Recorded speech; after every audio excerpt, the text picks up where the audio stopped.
Hello, everybody. Welcome back for another edition of our SuperCoach Live Show 2025, round 2. So we're into the real stuff now, well and truly. Points counting, trades, once we start using, we don't get them back. But there's plenty of interesting things to talk about this week with the teams have just dropped. We've seen some very interesting names, ins and outs. So we'll get to those very shortly. Bit of captain talk, get your questions in as well, and we'll try and answer some of those. And, of course, our best bet of the week powered by Better. But Matt Forrest is with me again. Matty, how you feeling? Rolling into round 2 for SuperCoach? Are you one of these, in the last few years, there's been a bit of a move towards, you want to make your big moves early, or do we just try and just sit back, take a deep breath, get another week to look at a lot of these players before prices move and then make your move next week? Well, it doesn't matter how many trades you guys give me at SuperCoach HQ. I always run out. So I've made the one trade this week. I've seen teams and I'm very excited to only be making one trade. However, my structure has changed a little bit. We can talk about that with one certain St Kilda ruck being omitted out of the side. But yes, I'm very excited to have only made one trade. I'm less reactive than some of our colleagues.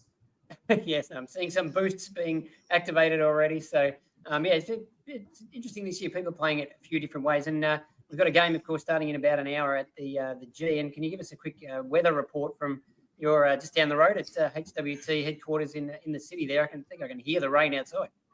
Yeah, it's not as sunny as the MCG in the background here. It is. I'm looking out a window just behind the camera, and it is absolutely bucketing down. So hopefully that subsides a little bit just prior to the bounce. I think there's about an hour and a half of a window that they're expecting where there's going to be no rain from about 7 to 8:30, but either side of that it's going to be pretty wet. So hopefully the boys have got their long stops in. I know there's a lot of talk about people's boots last week with a lot of slippage over in the Thursday night game. So certainly going to be a wet surface for those for the Blue Boys, and hopefully they've got the right shoes for it.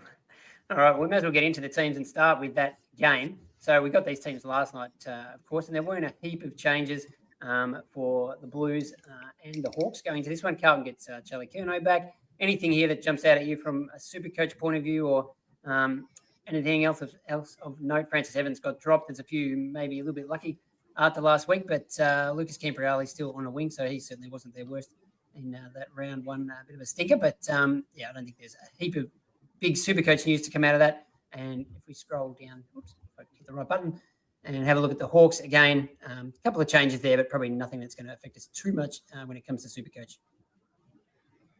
Not really. I think the Jack Gunstein inclusion is important for Hawthorn's structure. He'll probably tag Jacob Wiedering like he did late last year, but I don't think it makes much difference in terms of a SuperCoach thing unless you've got picked Jacob Wiedering for whatever reason. But that's the only thing that structurally I think will be interesting. I think the battle between Lloyd Meek and Tom DeConing is going to be fascinating in the ruck, especially in the wet. And around the ball, there's two pretty evenly matched midfields. So I'm pretty excited to see how that looks. Yeah, we might discuss him a bit later when it comes to talking about captains. We can jump straight into the Saturday games, and we've got the Friday night game, of course.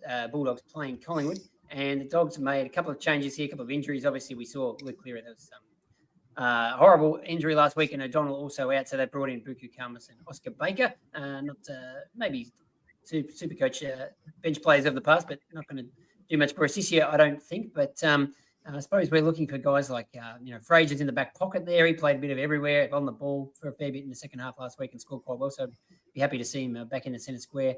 And Riley Sanders is named on ball, so that's good. But again, we know what's named doesn't necessarily equate to what happens in real life, especially when it comes to Luke Beveridge. And as for Collingwood, Lockie Sullivan straight out again after one game. Mychick's injured. Mason Cox comes in and Jordan De Goey comes in.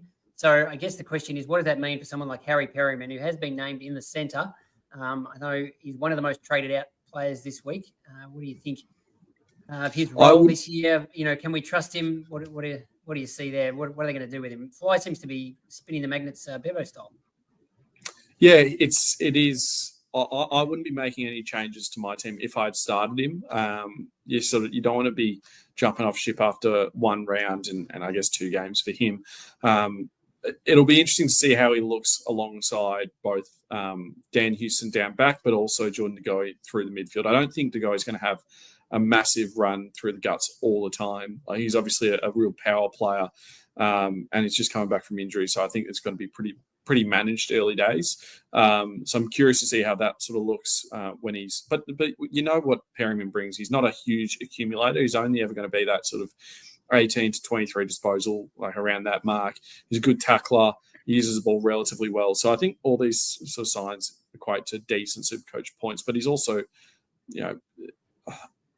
players have bad scores and bad games every now and then. They got, they got smashed and he scored well, and then they won and scored well. I don't think there's anything that really lines up there. So I'd be holding him. And the fact that he's named in the middle is always a good sign. But as you said, who knows where they actually line up on game day.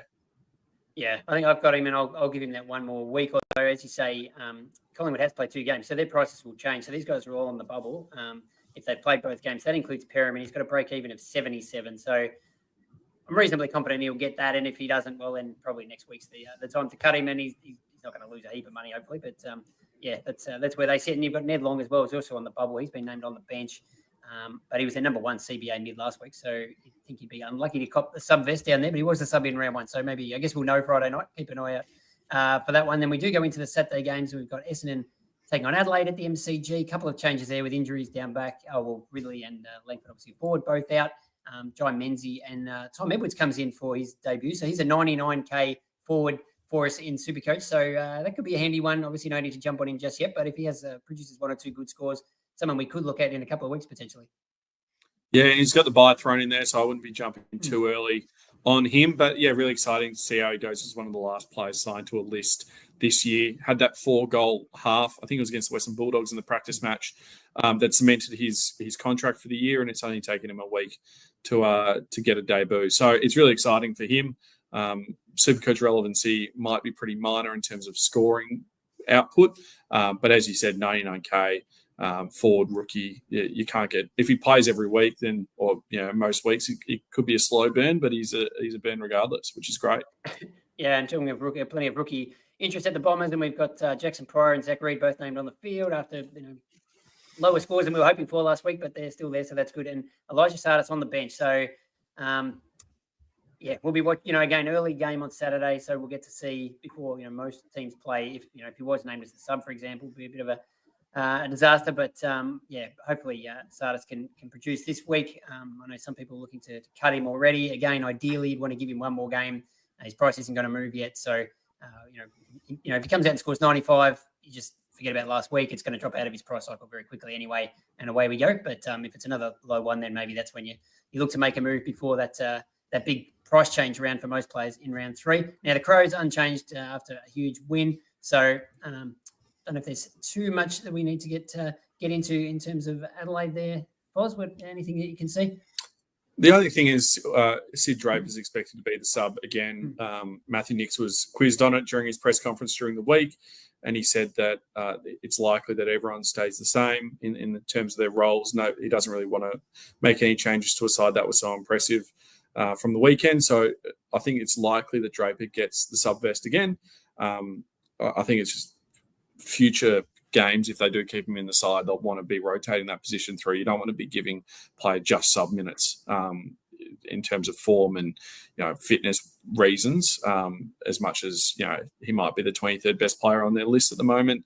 They'll eventually rotate him through actual games or drop him down to the sandful. But for now, it looks like he'll be the sub again, which is a little bit disappointing. He came on, I think it was halfway through the last quarter and was fantastic. He looked really good, looked really clean, made the right decisions. So they've definitely got a footballer there. Hopefully he can get some decent game time soon. Yeah, and the other interesting one there on the bench is James Peatling, who I saw today. The Phantom has cut him loose after one game. He was talking him up all pre-season, what a huge bargain he was, but didn't score so well last week. So he's gone. And I think just the rationale is just that Adelaide has so many players to go through their midfield. Peatling probably not going to get the high rotations there that we were hoping for. Now, Port Adelaide coming off an absolute disaster last week. They haven't gone too nuts in terms of swinging the axe, but Jeremy Finlayson is out. So he was one who was turned into a defender in the preseason, played there last week and actually scored okay, but obviously not good enough for Ken Hinkley and the coaches there. So he's gone, but Sam Powell-Pepper obviously survived. He's named on the half-forward line, but he's one that you probably could move on from in SuperCoach after scoring, I think, 18 in his first game last week. So even though, as I say, those first games don't count too much towards the prices. When you've got someone who's under an 80K, you want a bit more than that. Yeah, absolutely. I think I've traded him out. He's my only trade out for the week. I just think the role I was expecting wasn't there. He was playing more as that sort of precious small forward, and the fact that he's coming back from a knee might, be the reason for that. But yeah, I think at 180K, I was able to downgrade him, save your Lindsay, save a bit of cash, and get a better price in that cycle in terms of the better score in that price cycle. The one thing that is interesting to note, obviously, Christian Moraes on the bench for a debut, likely to get the sub there, so probably not Supercoach relevant just yet. But Jace Burgoyne, in the back pocket, we saw him on the halfback flank against Hawthorn in the semi-final last year when Dan Houston was out. He started there. He started on the wing last week and only scored 50. He's probably not Supercoach Classic relevant, but could be a really good draft pickup if he's on the waiver wire or in free agency there, especially if he does remain in the back sort of rotation there. Obviously, they've still got Kane Farrell, who's a great user down there. Logan Evans was fantastic as well. So, but Jace Burgoyne in the back pocket's a certain watch. Yeah, no, I like that. Yeah, as you say, especially for draft. And then, of course, the high-flying Tigers are coming off a win, but they have had to make a couple of changes. With Sonzi dropped. That's a bit harsh. He was the sub last week. Tom Lynch, unfortunately, couldn't get over his suspension. So a couple of ins. Liam Fawcett for his debut, key forward. I didn't even look up his price in Supercoach. I don't think his one would be going too quickly. But Caleb Smith gets a run. So he's one a few people were quite keen on in the preseason as a bit of a running halfback, thinking maybe he'd come in and get sort of Dan Rioli's role. Didn't quite happen in round one, and he's the last one there on the bench. So he's probably a definite sub candidate, but he's a sort of a running back defender, attacking defender kind of guy that we know that role can be okay. In Supercoach, I think it's about 120K. So, I mean, any defensive rookies we have to take a close look at. So he's one just keep on the radar. Yeah, he's really good. He looked really impressive in the preseason. Obviously missed that round one side, but as you said, cheap defender. He's going to get his chances if he's named on field or doesn't cop the sub vest. But as you said, looking at that bench, Tom Brown was really good last week. Thompson Dow was fantastic. Fawcett's a key forward, and Jack Ross was arguably best on ground. So the writing's on the wall for Smith to start with the vest. Yeah, no, I think that's true. He did play a couple of games last year, so not an AFL debut. But into the Saturday night game, I think this is the Saints and the Cats at Marvel Stadium. So this is the one you were referring to earlier, and this is going to knock a few super coaches because Harry Boyd has been omitted. He played basically first ruck last week. I mean, he didn't score amazing, but he wasn't terrible, I didn't think. I mean, the Saints generally weren't great, I guess. Maybe it was just that Rowan Marshall was a bit underdone coming into round one, so he needed a bit of support, and now they think he's ready to ruck on his own. And the other one there who's omitted too is Angus Hasty. Now, he's on my bench, so best 18. We probably didn't even mention there's only 8 games this week because Gold Coast and GWS are on the bye, so best 18 scoring in Supercoach, so no need to go crazy and make trades for these guys on the bench because you're going to get 18 scorers anyway. That shouldn't be too much of an issue. So, but I'm a bit disappointed that Hasty. I thought he was going all right and got subbed out basically at half time. Still scored 50 odd, and now he's been dropped. So I'm not really sure what they're doing with him because he was one of the young guys who really impressed during the preseason, but haven't given him too much of a chance. So yeah, one I might have to look at. Certainly, when it comes to the other end of the boys, you don't want dead rookies sitting on your bench. But we've got a debutant in Isaac Keeler. He's a forward in Supercoach, but I think he's named in the back pocket. I think he's been playing in defence in the VFL, but you might know a little bit more about him. Ari Schoenmaker omitted as well. That's going to knock a few Supercoaches too. So yeah, Ross has really thrown a few curveballs our way with guys like Liam Stocker and Mitch Owens coming back into the team. Yeah, Isaac Keeler he was drafted as a ruck key forward, highly touted, a lot of potential, but just a really raw talent. Halfway through last year, made the switch to the back line. And if you look at the team, they lost a bit of height. They dropped Zane Cordy as well as Schoenmaker down back, so he'll play in a pretty key defensive post alongside Callum Wilkie. Hasty was a really interesting one. I thought he was pretty good last week. I was surprised when he got subbed out. But he is this weird sort of he's a good rebounder, good interceptor, but certainly below sort of the Callum Wilkie, Nazai Wanganeen Miller, and Jack Sinclair types that Saints have already got. So then they're asking him to play as like a lockdown small defender. It's not really his game. So I really like him as a player, and I really hope that he'll eventually be there and he'll play a lot of games of footy. He's just a really smart user of the ball, but they just got, I guess, too many of those similar types of players at the Saints. Yeah, I guess that's right. And then we've got, interestingly, on the bench there, Max Hall, Hugo Garcia, and Liam O'Connell, who are all in a few Supercoach teams, rookies. So we'll be keeping, again, a close eye on who gets the sub. And there's a few players there. I mean, Hall, I think he was really good last week, so I certainly don't expect him to be the sub. And if he puts up another good score, he's one we could potentially look at next week when he'll be on the bubble. Garcia, I've got, and he was not great last week, but again, Saints generally weren't great, but need something good from him this week to justify keeping him.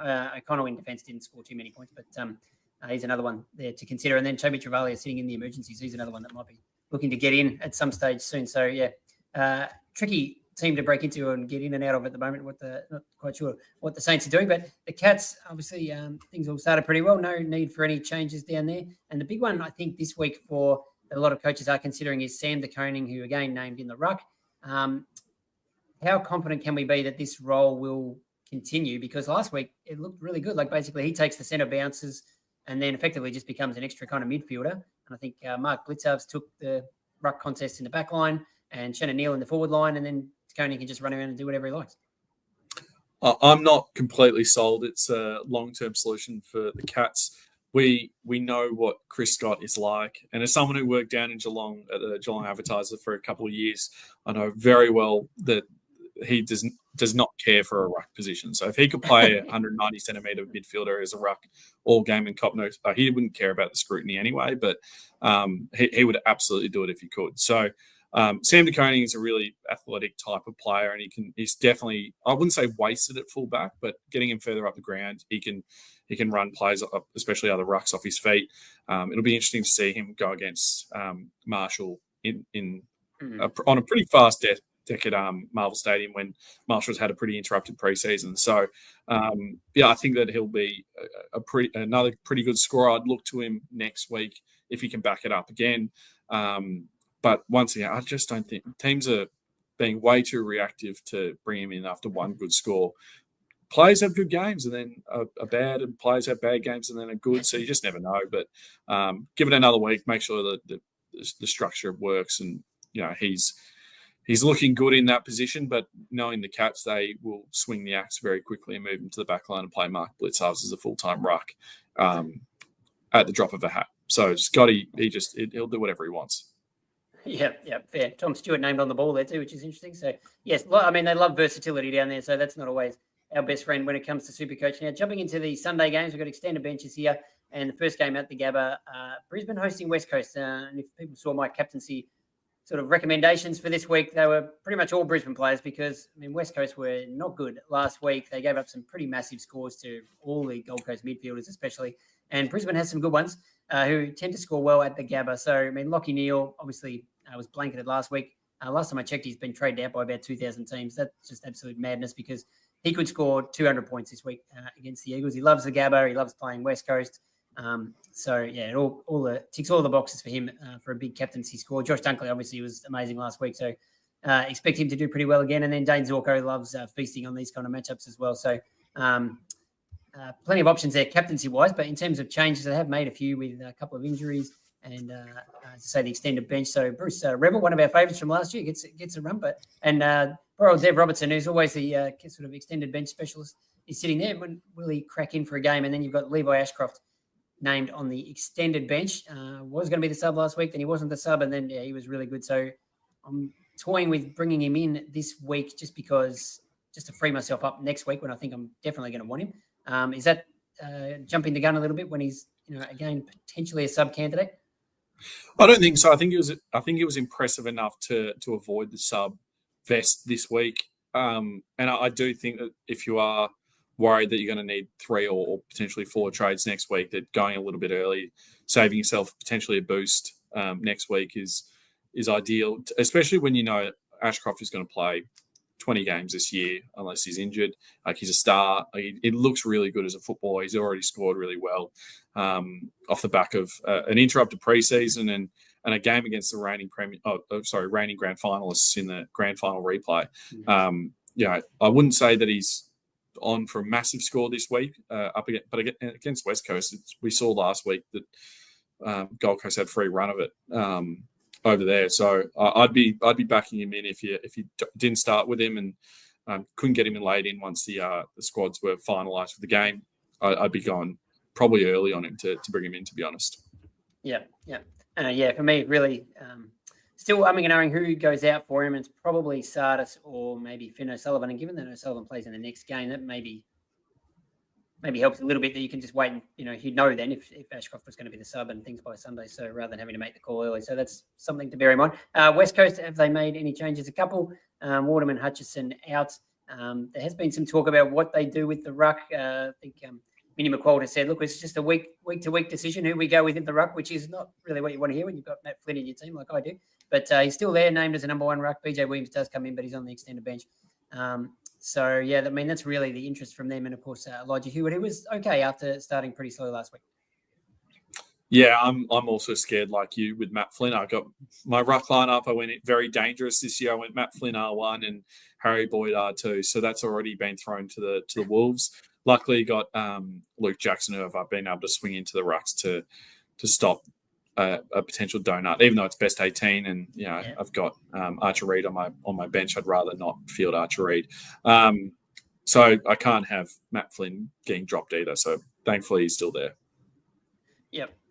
That's pretty much it as far as the Eagles are concerned. Into the Freo Sydney game, which finishes around because, as I said, we only have 8 games this week. So a few changes there for the Dockers, at least pending final teams on Friday night. Shea Bolton comes in for his first game of the year. And Phantoms boy, Will Brodie, now he did mention him over in the preseason a couple of times on the Phantoms Lair podcast, saying, look, if Brodie ever cracks into this team, I think he's about 190K or something in SuperCoach, he's going to be all over him. So hopefully he keeps his word on that. We'll see if he makes the final teams. Probably unlikely, you think, where he's sitting there on the extended bench. But Fremantle, again, another team that was very disappointing last week, so they might want to change a few things up. But, probably unlikely to break in, especially, and you've got Erasmus there as well. They're sort of classic extended bench, Sunday emergency kind of types. But probably the big interest for me here is who does James Jordan tag, do you think? Because there's a few possibilities when you've got Sarong, you've got Brayshaw, and even a Jordan Clark type. I think Sarong's the obvious one, but I do agree. I think Clark is more likely than Brayshaw, to be honest. I think Clark off half-back, even though they lost heavy last week, was especially damaging in the first quarter. Looked really good and looked like, before the game escaped them late in the day. I know that Geelong kicked 10 goals in the last quarter, but he looked really good, especially, off that halfback, really rebounding, and it seems to have taken over that primary distribution role off halfback off Ryan. So I'd be going, probably Caleb Sarong first, then Jordan Clark second. Brayshaw is an impressive athlete as well, so he could be one if he gets off the chain for a mid-game shift, similar to what happened against Melbourne when last week, if you remember, they had Toby Bedford on Christian Petrarca in the middle, and then when he went forward, he switched over to Clayton Oliver, which I thought was interesting. I don't think I've seen that dual tag before, but could be another option. Yeah. Yep, that's true. Good shout. And we cross over to the Swans, who again have a few more injuries and some players coming in. A lot of them sitting on the extended bench, but there's a couple of interesting names there. I see Ben Paton sitting on the extended bench, so we won't know. Well, hopefully tomorrow, Friday, we'll find out if he's in at least the 23, but that's a bit concerning when he was subbed out last week in his second game. So he's on the bubble this week, but certainly wouldn't be bringing him in. I wouldn't be getting rid of him either, but hopefully we'll at least get another game out of him before their bye, and then maybe think to move him on. And the player you might move him to is Riley Bice, who's indeed named on the field this week. Started as the sub last week and was, I think he was the highest rated player from Champion Data on the ground in the time he was actually out there after he came on just about three-quarter time. Super impressive debut. I know he only had a quarter to play with, but really fantastic. I'd be all over him once he's on the bubble and he's playing a game. Obviously, got the bye to contend with, but he'll be locked into my side if he stays in the Swan side. Yeah, and the timing of that works out pretty well for us because they've got the bye next week, so we can watch him this week. He has a second game, then we get another week off when we're probably going to be making lots of other moves, and then he'd be perfect to bring in the week after. Onto our defensive benches. So that's the teams. I think, probably Boyd is the big one that, and, there's a couple of other rookies there, either dropped or in potentially in danger at the Saints. So some news from the teams for us to all digest. But now we'll talk about our best bets of the week. So welcome to this week's Best Bet segment, powered by Better. Matt, what have you got for us? You look through, I think you might be even going to just kick it off. Things just get it out of the way early at the G tonight. Yeah, looking at that Hawks-Carlton game, there are a couple that I like the look of. Nick Watson for 2+ goals. He kicks 3 every time he's on the G and in recent form. But I'll take him for 2 at $1.85. And I'm going to pair that with a Hawks win minus 15.5, which is the current line. I think Hawthorn's small forward team or squad, I guess, of that sort of Nick Watson, Jack Ginnivan, Blake Hardwick, Connor McDonald are going to run rings around Carlton's tall defence, especially in the wet. So I think, and especially after all the attention on Nick Watson for the missed free kicks last week, I think he might get overcompensated a little bit tonight. So I'm anticipating at least 2 goals for him, and I'm going to pair it with a comfortable Hawks win. Yeah, I like that. And I've went straight to the Eagles game on Sunday and all those Brisbane players that I expect to do very well. And did spot that Dane Zorko is $2.15 to kick a goal at any time during that game. Now, we know he's a back pocket halfback sort of type now, but he loves to sneak forward. He did it last week, kicked a couple of goals. And if there's a chance on Sunday, I think he'd be all over that. Wouldn't shock me at all to see him down in the forward line trying to join the action. I think there'll probably be plenty of goals for the Lions, and expect Dane Zorko to be right amongst it. So I think that's pretty good odds for him.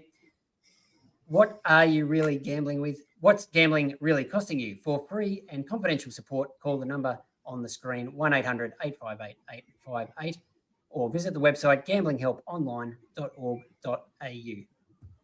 Now, if I can get the right graphics to show for us, we've got some questions that we can try and get through quickly, and then maybe a little bit of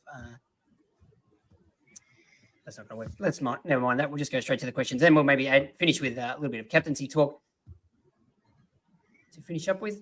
I'm getting all the buttons in the wrong place here, but quick question here. Do we trade Sam Walsh? I mean, I don't think I would have started him given his interrupted preseason, but wouldn't be trading him after 1 week, even though that was a disappointing score. I mean, as you say, just, you don't want to be jumping the gun on players after one round. But what about this one?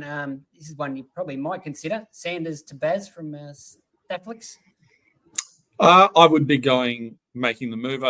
Once again, can definitely hold it a week and see how they go. But Bailey was super impressive last week. Sanders had the role but didn't have the score. But once again, you pick these players all preseason, you lock them into your sides, and then after one bad score, you're trying to get rid of him. I'd be holding him, waiting at least one more week, try and see him on the bubble, and then if needed, then you can turf him. Yeah, I agree with that. Good question here from Lucas saying, do loopholes VCs work during the buy rounds? And the answer is yes, they absolutely do. So a lot of people will have a blue dot somewhere. If you've got a James Leake on your bench or a Finn Callahan type who's not playing this week. So you can use those guys as loopholes if you want to try the captaincy loophole or try and get the best score off your bench in defence or something like that. And they are active all the way through to the last game of the round, which is a handy little thing to know as well. So, yeah, definitely try and take advantage of that if you've got some Gold Coast or GWS players in your squad. A few people asking similar things. Strawberry asking about Levi Ashcroft. Do you bring him in? And if so, who do you trade? So I think, yes, bring him in. We both like that idea. The question of who to trade out is a bit trickier. If you can swing a Sam Powell-Pepper type DPP maneuver, that's pretty good, but I don't have those DPP links. I don't have Powell-Pepper either. So it probably has to be one of those expensive mids. And I think Nathan O'Driscoll's safe. He was really good last week, so I don't want to be moving him on. So I've got Finn O'Sullivan. I've got Elijah Sardis, who both scored around the same. Both cost around that sort of 190K mark. It's hard to judge on one game, but help me out, Foz. Who should I get rid of? I'd be leaning towards Sardis over Finn. I think Finn, his role was really good. He's obviously playing that outside midfielder winger type at North Melbourne. I don't think there's any risk of being dropped or being the sub there. Whereas at Essendon, I think it's a harder midfield to break into there. Brad Scott's got his favourites. Darcy Parish will be back in the next couple of weeks. I imagine they're going to put him straight into the side rather than bring him through the VFL like they probably should. And Sardis is 57% game time last week is only going to diminish once Parish comes back. So I'm nervous owning Sardis at the moment as it is without Parish in the side. But 18 touches, 5 clearances. Hopefully he gets a bit more of a bump in playing time and he can have a bit more influence on the game. But I'd be trading Sardis if you don't have Levi at this point. I think long-term Levi is going to be not a keeper all year, but you can certainly hold him to the mid-season buys and then trade him out when he's fattened up like a nice juicy cash cow, move him onto a premium. Whereas I think Sardis is either going to be a slow burn or you'll get rid of him in a few weeks' time after he's been dropped. So I'd be making that move. And Essendon, I mean, if it's, trying to split the two of them, Essendon does have a buy too in another couple of weeks. So that's a game that, he's not going to be available for. He's not going to, obviously, that slows any cash generation as well. So, yeah, that's something else probably have to factor in mind. So if we leave with a bit of captaincy talk and Reed saying he's looking at Connor Rozee or Patrick Cripps as potential vice captains. So Cripps in the muck tonight could do pretty well. I do like Tom de Koning as well in those conditions. He doesn't get a heap of hit-outs anyway. It's not. I suspect Lloyd Meek might to push him around a little bit in the ruck, although he's got a great leap, obviously. But he gets, his contested possessions is where he scores all his points, and there should be plenty of opportunity for those tonight. But Rozee against the Tigers, I mean, he scored 130 odd last week, and Port was absolutely terrible. Richmond obviously played a bit better than most of us expected, but still, Carlton midfielders still scored pretty well. Richmond has, the last couple of years given up lots of points to opposition midfielders. I know Zach Butters has had some absolutely insane scores against us, and he's not playing obviously this week. So you've got Rozee, Horne-Francis. I think any of those guys could go pretty well as a VC for early in the round. I agree. I think I'd be leaning more towards Rozee over Cripps. I think Hawthorn's midfield is pretty strong, and I don't think the Hawks will tag, but he's got a head-to-head matchup with Joe Newcombe inside, and also the wet. You just never know how the scores are going to turn out there. So I'd be leaning towards Rozee against the Tigers. I once again, they didn't really tag anyone last week. I imagine a bit of Camden McIntosh. Yeah, I mean a little bit, but at the same time, it's hard to tag like an inside bull like that. So I don't think Camden McIntosh is going to be sent to Rozee. So I'd be leaning towards Rozee.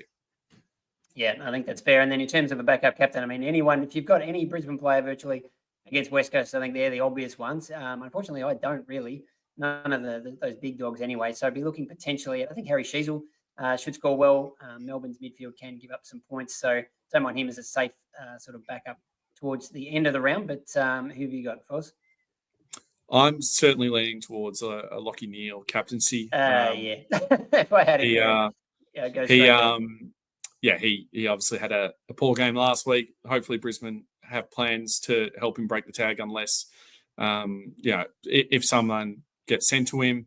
But West Coast last week were pretty woeful in the guts, and I think that Brisbane Lions midfielders will feast this week. Yeah, I agree with that. I don't think they've got any sort of tag or anything that I can think of, maybe a Jack Graham or somebody, but they certainly didn't do anything like that last weekend. I think it's going to be a pretty one-sided game up there, but thanks, Foz, for jumping on again. Thanks, everybody, for listening. That's the teams for round 2 and a bit of SuperCoach advice as well. We'll be back next week with all our great shows, but until then, enjoy the footy.